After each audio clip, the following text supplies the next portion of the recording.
Hello, this is the next edition of the Snowflake Sports Podcast. I'm your host, Dan, and I just had a wonderful vacation out in Scandinavia, visiting Copenhagen, Oslo, and Stockholm.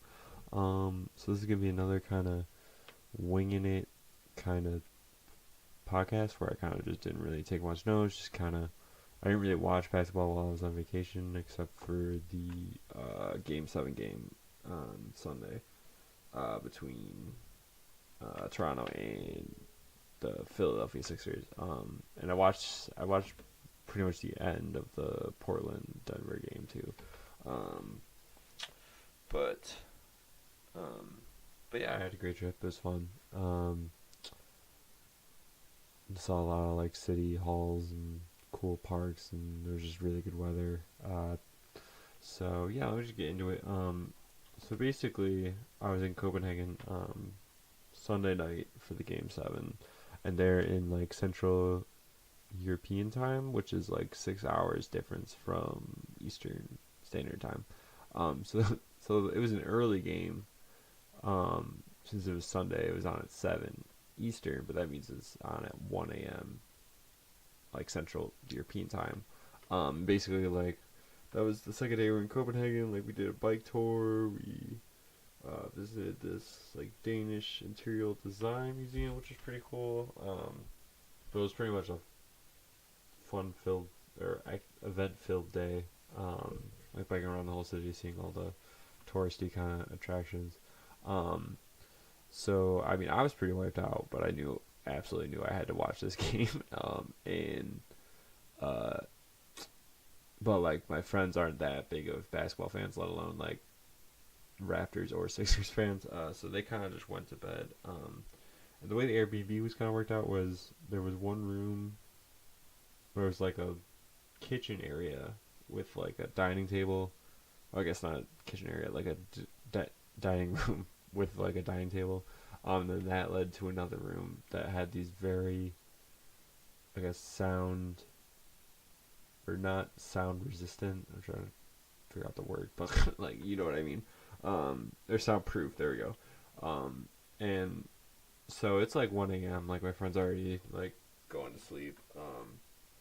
And like the other room where I'm staying, like my other friend is also sleeping, so I can't watch it in there. So I just kind of set it up on the table. So basically, you watch the game, which let me just actually go to the game. Like, woo, yeah, boy! Like that was so crazy. Like just not even like talking about the game, but just like the actual like Kawhi Leonard's game winner. You know, lifting Toronto from the ashes. I wouldn't say the ashes, but just like from mediocrity. And just literally carrying them down the stretch in that entire game. But just like, because when it hit the first, but anyways, okay. So going back to the like my situation, I guess so I was trying to not make noise the entire night because it was like the game didn't end until 3:30, and I was just like sometimes I had to get up and make water, and like I guess I was stepping too loudly. But basically what happened was they had like 4 seconds left, and they had a timeout, so or I guess before that, so Kawhi Leonard misses the free throw, and then Jimmy Butler grabs the rebound, and just like pushes the floor, gets the tying bucket. Then Toronto calls timeout and kind of draws up a play, which they've done, I think, a bunch. I've at least seen this like 3 times. And when a game ends, where they basically just get Kawhi Leonard at the top of the key, they either run a pick and roll or not a pick and roll, but like a pick, or basically he just runs to the opposite side, or maybe he doesn't run to the opposite side, but he tries to get to the right corner for like a long two, and then it kind of shoots up like that. So, anyways, so Sixers seemed pretty well prepared for that, and like I think they had Simmons guarding him, and then Joel basically like double teamed him, or maybe I think it was Jimmy Butler actually, and then like Joel beats the one that like goes for the shot, um, and so when he shoots it right, like it hits off the rim the first time, and I'm just like, okay, it's missed. Like that's clearly short. Even before it hits the rim, it's like a very high arcing shot. Like is very well contested. I'm just like, no way, like no way it's going. So it like seems like it goes short, hits the rim first, and then it hits the rim a second time. Like, and it seems like from the first uh, bounce off the rim to the second bounce seemed like an incredibly long time because I had like processed like, oh, this game's going to overtime. Like, I'm gonna have to stay up later. Like, it's just gonna like this is like an issue. And it hits the second time and it like bounces to the rim on the other side and like goes in. And so like my friends are sleeping and like it's not a very soundproof Airbnb, but I'm like compulsively shaking on the this like bench and just like trying not to like scream my brains out. And like with that, like that was probably the greatest sports moment that I've watched live for my team because all my teams pretty much suck. And they, ooh, it was just amazing. But it was just like I was trying to not to say anything, not like breathe, but like, and then I asked my friend the other day, he was like, yeah, you totally woke me up because I was like literally like shaking on this bench chair trying to not make noise. But yeah, so thank you, Kawhi Leonard, for giving me a very memorable Game 7. And goodbye, Philadelphia Sixers, which they've been gone for a while. I mean, like the Raptors already down 2-1. Like there's like Portland already got swept since the last time I recorded a podcast. So like it's been a long time from there. But just shout out to the Sixers though. I guess like they fought really well. Joel Embiid looked like very distraught after the game. He was clearly like crying. I think he's one of those players that just like kind of is very emotional. And just nowadays with like Twitter and just social media, he's not gonna hold anything back. Like he's gonna kind of show everything he's looking into, or everything that he's feeling. But they fought really well. Neither team in this game shot the ball well. I think Toronto shot like 38%. Philadelphia was like 0 of 13. Like they had 0 points for the first 6 minutes of the first quarter. And I think they shot like 43% from the floor. And Toronto kind of just, especially in the fourth quarter, they just let Kawhi shoot everything. Like everyone, like Charles Barkley had a good comment on, they were scared to shoot like at all. Like everyone outside Kawhi was just like, oh, we're giving it to you. Like you're gonna do a thing. You're gonna get double teamed or whatever. You're gonna put the ball up though. Like, and I guess it worked. But like, so for the Sixers though, it sounded like, I think before the game, because I was watching on TSN just because I wanted the Toronto, bandwagon. What's something Jack Armstrong and I forget the other guy. But I just love them because they're Toronto bandwagons, and that's what I want to hear. I want to hear the homer. Okay, like power to me. But they said that Brett Brown might have gotten fired after the game if they lose this game, and I'm glad that they didn't, because I think Brett Brown actually outcoached Nick Nurse this entire series. I think he basically put Ben Simmons like on the side, and let Jimmy Butler did like a ton of more Jimmy Butler pick and rolls. Once he noticed that Ben Simmons couldn't really contribute offensively, and it worked out. Like Jimmy played consistently well this entire series, giving James Ennis more time. Like that's a thing that Brett Brown did. And I'm not really, like, especially before the series, I was kind of iffy on his coaching abilities, and I think he did really good this series, and they just, like, literally the ball just did not bounce their way. So I'm glad they're going to run it back one more time with him. Really the person that's going to have the hardest, though, is Ellen Brand. Like, do you re-sign Tobias? Like, I feel like Jimmy gets his money no matter what. Like, if he doesn't get re-signed on a max from the Sixers, he's going to get signed somewhere else for a max. Like, he played so well this series. He played so well in the playoffs. He seems like I guess him and Embiid were like the vocal leaders of that team. Like, Tobias Harris, his stats have gone way down since he left the Clippers. But, like, you gave up so much to get him. So I don't know if you try to like haggle him down to less than he's worth and try to hope that he stays there because he like lost that important Miami Heat 2021 unprotected pick. Like you gave up Shamit and I forget who else. You gave up a lot for Tobias Harris. But I think you have to try to re-sign him. But I don't know, they're going to be a great team in the future. As long as Embiid is still healthy, as long as if Simmons somehow improves the jump shot, he'll be like unstoppable. But yeah, Sixers have a lot of upside and going into next season. Yeah, so going to the other Game 7 game that was somehow before the Toronto game, even though it was on the West Coast. Portland beat Denver. I watched like the end of the fourth quarter. It really wasn't that memorable. It was close. And Portland came away with a win on the road in the Pepsi Center, which is I wouldn't say like a hard place to play, but it's definitely loud. Like it's definitely a great atmosphere.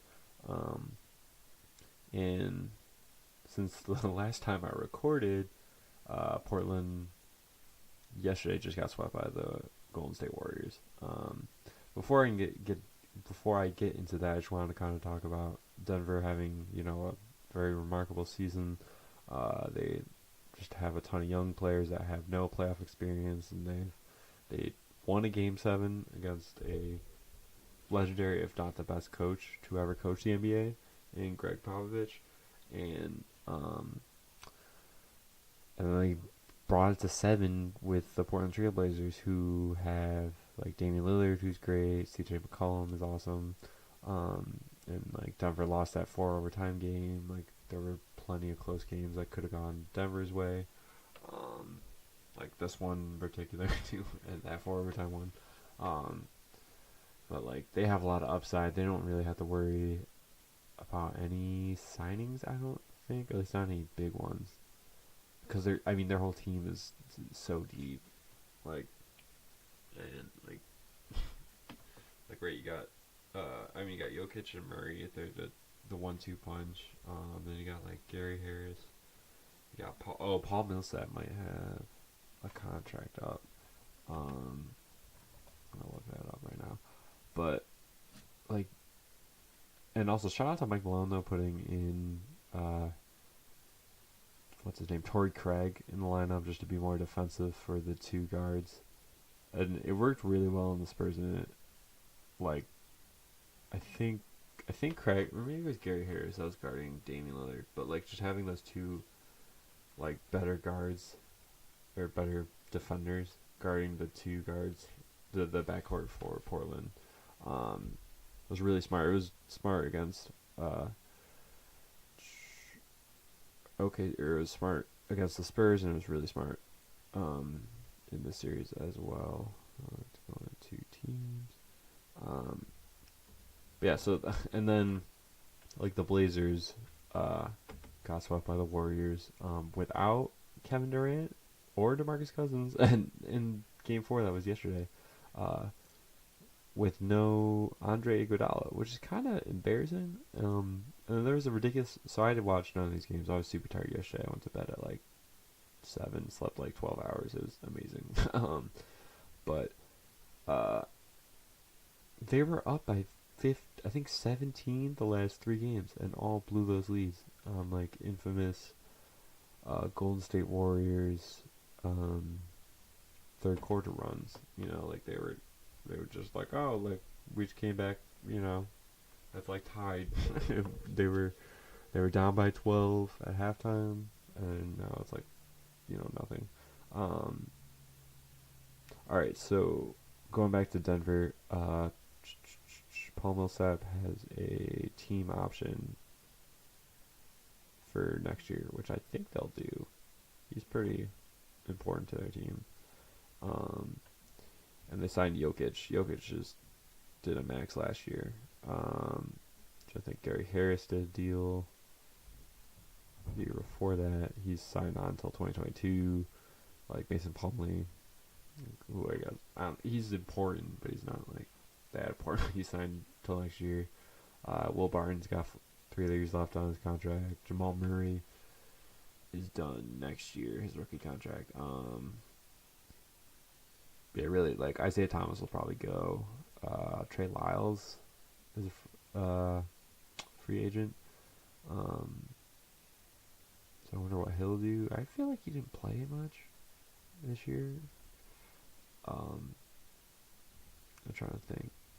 Yeah, I mean, they're so deep anyways. Like, Monte Morris came out unbelievable. Malik Beasley. Yeah, like, they have a solid 8 with Millsap, Jokic, Harris, Plumlee, Barton, Jamal Murray, Torrey Craig, Malik Beasley, and Monte Morris. Well, I named 9, but, like, they have a solid 9. So they really have no worries. They'll be as strong as they were this year. We'll see how strong the West is. Like if the Rockets don't have like that terrible start that they had last year, which I think they won't. I think they'll be pretty good, especially if Chris Paul is, especially if they're healthy. You know, and they're not playing Danuel, whatever. As starting, like he's a good player. Like I think he'd be a good role player off the bench. But he's not like a starting guard like they were doing. But anyway, so going back to the Warriors defeating the Blazers in 4, without Kevin Durant, without DeMarcus Cousins, and last game without Iguodala. That's just insane. Steph Curry played unbelievable. I think he averaged like 35 points. Off like 43% from 3 or something stupid like that. So it's just, they just went like 2016 on them. Like Draymond looks like he's got a swagger back. He looks incredible. Like he looked really good these playoffs. And like Klay Thompson can light it up. Yeah, I mean Steph was like putting up insane numbers that will put him in the conversation as like top 10 player all time, especially if they win this year, and say that Durant leaves and they win a couple more. Like he'll definitely improve his stock, especially when LeBron goes, whenever he does. But they really just came back. Like every game they're down by 17 and they just can't. It was sad for the Blazers. Going from, I guess, and there's like a little story today for the Blazers that they're gonna re-sign or do an extension with Damian Lillard, which I thought was kind of weird because he's got like 3 years left in his contract. So why would you extend?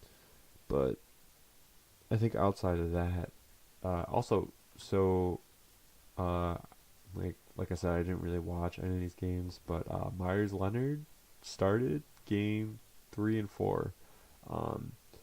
And when I was in Portland, like people hated on Myers Leonard like so much because he was making like $10 million a year. He was playing like 5 minutes a game, would like jack a 3, airball it, or like miss a dunk or something stupid, and people would like boo him. Like pretty sure Lillard called out the fans on how bad like they treat him. And honestly, like it's fair. Like he's not good. He just doesn't really play that much important minutes until this series. Like game 3 he was doing well. In game 4 I think he scored the highest point. Hold on, I had it pulled up. I think he had the game high points for Portland. So Steph Curry had 37. Yeah, Myers Leonard had 30. Dame Lillard had 28. And Myers Leonard was 5 of 8 from 3, like 12-16 from the floor. Like, ooh, like damn Leonard. And I just wanted to kind of look up their salary too, because I think that contract might be up. But I'm not sure. See, oh, he's gone. Yeah, he'll be there next year too. Like I said, Mina will be a free agent. Rodney Hood will. Seth Curry. Jake Layman. which I don't know what they'll do. But they have some dead contracts eating up some old Warriors with Verjao and Azili. That's not for so much though, but they had to eat Andrew Nicholson's contract. Shout out St. Bonaventure though, my peeps from down there. But they're eating his extension that the Wizards gave. So the Wizards gave him this extension, and they're deciding to pay it out over like 6 years or so. So the Wizards signed him to the contract. Then they traded him to Brooklyn, and then Brooklyn basically swapped him for Allen Crabbe. So it's just like, hey, you want this bad contract? Like, we'll give you this bad contract. So they'll be paying him $2.8 million for the next 6 years. So, well, I guess 5 after this. So I mean, good job, Nicholson. Like, you're getting paid. There you go, boy. But yeah, their team is pretty much coming back. I mean, how good Evan Turner is, like, not, he's, like, trash. But he'll be there till 2020. Harkless will be 2020. Leonard 2020. Aminu's, I think I already went through Aminu as being a free agent. But yeah, Damian Lillard, he's signed on for the next 2 years, so why do an extension now? Like, he said he's committed to Portland, he doesn't want to chase rings. I think you're fine. But I don't know, I guess just supermax him, keep him to the Trailblazers forever. Like, that would be, I don't think it'll be hard, or I think he'll want to do that.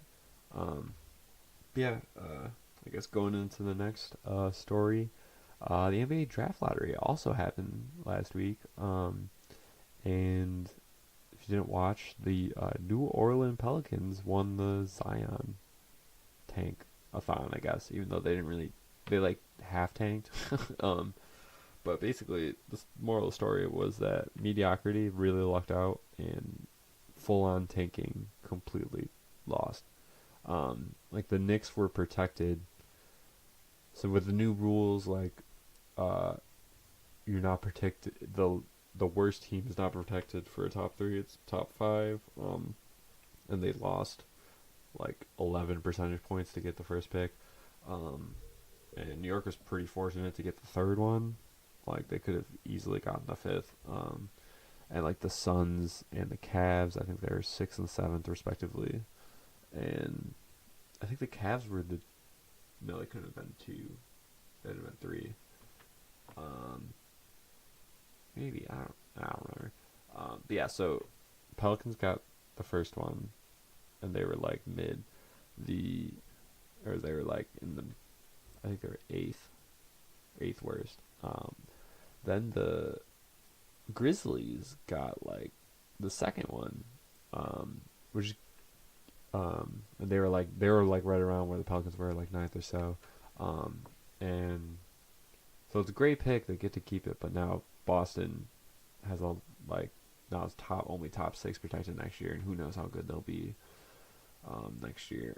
Okay, so then New York got 3rd, then the Lakers got 4th, who I think was the 3rd best of the lottery teams, and they just got incredibly lucky to get the 4th. And then after that, I don't particularly remember. I think most of it made sense. Atlanta, when they traded away Luka, they're hoping. I mean, they have the 10th pick from the Mavs, which was not great. I think they would have wanted more of like a 5 or a 6 from them, because I think Atlanta got 8 for themselves and then 10 from Dallas. So that trade still, I mean, Trae Young's great too. Like, second half was amazing. He was playing like Steph Curry. He was just jacking it, having fun with it. So I think the trade isn't really too much of a bust, but we'll see. Like, maybe Luka's like the next generational talent. But yeah, anyway, so yeah, just the full-on tanking doesn't really work anymore. It's just kind of gone on to luck since they even out the odds for the first pick. So it'll be interesting what to see next year. Like, I know teams don't really try, or at least they like when the Knicks traded away Porzingis and like Hardaway and I forget who else, who was like actually a contributor, and then um and I got Dennis Smith Jr. and like some other players. Um, like that team up and down the roster is just not good. Like they're probably trying to win, and they're just failing because they're not actually good. So like, do teams continue to tank this bad? Because like it didn't really work out. Like the Suns have the 6th, the Cavs have the 7th, the Knicks have the 3rd. But like the 1, 2, and 4 are teams that like did pretty good, and then just kind of at the end started tanking. So it's gonna be like teams are gonna start off trying, and then like be like, wait, we should, get better odds for the first pick. I don't know. It'll just be like new ways of tanking, not your typical way. Anyway, so it'll be interesting to see what the Pelicans do. They really don't have any way of signing Davis. As much as you think like, oh yeah, Zion, Davis, for the future, that'll be awesome. I think Davis is just fed up with the organization in general, and like he wore that's all folks shirt. Like he clearly wants to play in LA, maybe in Boston. So yeah. But it'll be interesting to see how they deal him, because like the thought was that if the Knicks got the Zion pick, they could have used that to get AD, and just like a bunch of their assets or whatever. But now they have the Zion pick, so now they could trade for more. Like now the Lakers have a good lottery pick, so maybe they can throw that in the mix. I still think the Clippers are pretty high up there. Boston probably has the best package, but I feel like Boston and the Clippers are pretty much toe to toe on that. So I don't know. We'll see. They got David Griffin though is like a puppet master for getting number 1 picks though in Cleveland, now with the Pelicans. But that's interesting. And I was gonna run the headlines, but I'm really interested to see what Memphis does, because like second pick is obviously Ja Morant, but they have Mike Conley. Like I know they've been shopping him around, but I don't know how that's gonna work. Like you play them both, because it seems like I think the Grizzlies want way more than what Conley's worth now, especially in his post prime, and they're gonna draft Morant like easy, and like Conley will probably start. Even if he's still on the team, Conley will start, and Morant will probably come off the bench unless they play both of them, which seems weird. I don't know, but it'll be interesting to see. Like maybe they trade Conley to the Lakers. They get like Ja and Jared Culver, like DeAndre Hunter or something. And then so then the Knicks get the 3. They're gonna pick Barrett or Morant, even if somehow Barrett goes 2. Like they have Knicks have an easy pick because they just let you have the first 2 players be gone, and then you just pick the 3rd one out of the top 3 because it's so much better. It's the Lakers. That's where that and their mess of a front office, who's gonna have to pick the 4th pick, which is the most non-consensus pick you could think of right now. Like, is it Culver? Is it Hunter? Is it Brandon Clark? Is it this Darius Garland that no one's really seen since he played like 5 games and then tore his ACL or something? So it's kind of funny that they get the hard pick in this draft, and I wouldn't be surprised if they just trade that pick to the Pelicans and get AD for it, and just give Brandon Ingram, maybe Lonzo, maybe even Josh Hart, just and give it to the Pelicans. So we'll see. But yeah, going into what's actually happening now in the actual playoffs. So I already said Golden State swept the Blazers last night. And the Bucks and Raptors are squaring off. I think like 5 minutes or so. I'm also I don't think I said this. I'm recording this on May 21st. Starting around 8. But yeah, so the Bucks are pretty much owning the Raptors. The Raptors were able to squeak out a double overtime win Sunday with Kawhi Leonard on one leg because he was kind of limping like the entire game. But they're pretty much owning them, especially it's just incredible their bench, what they're doing with Pat Connaughton and George Hill. Like, who would think that these two guys would be just owning the floor? And like their big three with Giannis, Middleton, Eric Bledsoe. Like, Eric Bledsoe can fade in and out. Giannis really had a very bad game 3. But like those three together though, are gonna do a good job, and like Giannis is still gonna get his. Like, he'll still get a 27-13 game. Probably this game coming in. So I'm not too high on the Raptors, especially because Kawhi's like hurt, and he's been pretty much carrying them this entire series. So we'll see though. Shout out to Kyle Lowry though. I think game 1 he had 31 points. And everyone was making fun of his game 1 goose egg, and then just like showing all these unbelievable stats, or just terrible stats for his game 1s of his career. So kudos to him for playing well. Yeah, I don't really have too high hopes for the Raptors. I just think the Bucks are incredibly deep. I think Budenholzer is up there. He should win Coach of the Year. He's one of the top coaches in the NBA right now. They just overhauled the system and completely unlocked Giannis to what he is today. And I would honestly, so I'd love the Raptors to go just for personal reasons and just for investment in the actual finals. But I think a Bucks Warriors finals, especially if they don't have Kevin Durant or Cousins, that could be very interesting. Like can Steph carry that? Like, Steph, Clay, and Draymond carry them over a very deep and very good defensive team, like a Bucks team that is putting up a net rating that was as good as the 2016 Warriors, like the 86 Celtics, I think the 2000 Lakers, like they're up there with legendary teams with how good their net rating is. And they pretty much own the Raptors in Milwaukee, so I don't know. I wouldn't mind seeing a Bucks Warriors finals, but I would love to see Raptors Warriors finals as well. But if I had bet money on it, I would say the Bucks would win.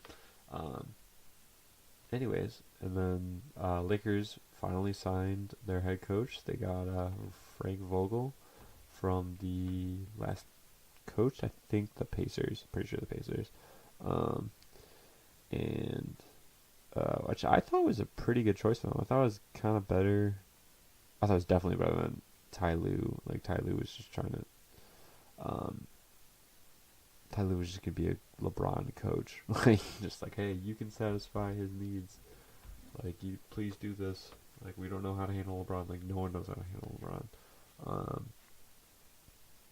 But like, Frank Vogel is more of a defensive-minded coach, and a lot of their problems were defensive-minded. So let's see what he'll try to do. I mean, you can't really. You could try to help Kuzma, like the younger players, kind of be more defensive. But I don't think he could talk LeBron like, hey, you need more effort on defense or something like that. I don't think he could do that.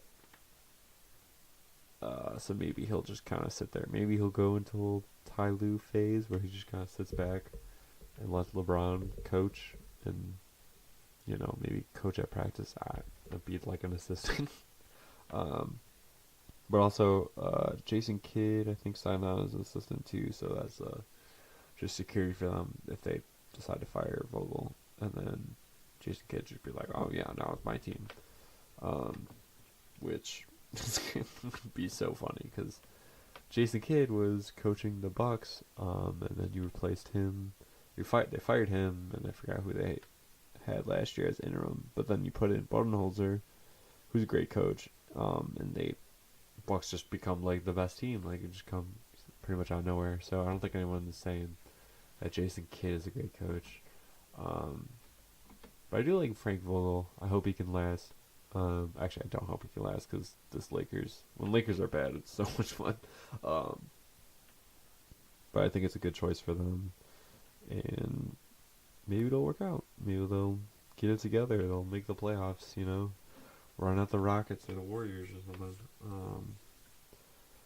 But yeah, that concludes my podcast of the Snowflake Sports Podcast. Thank you for listening, and have a good day.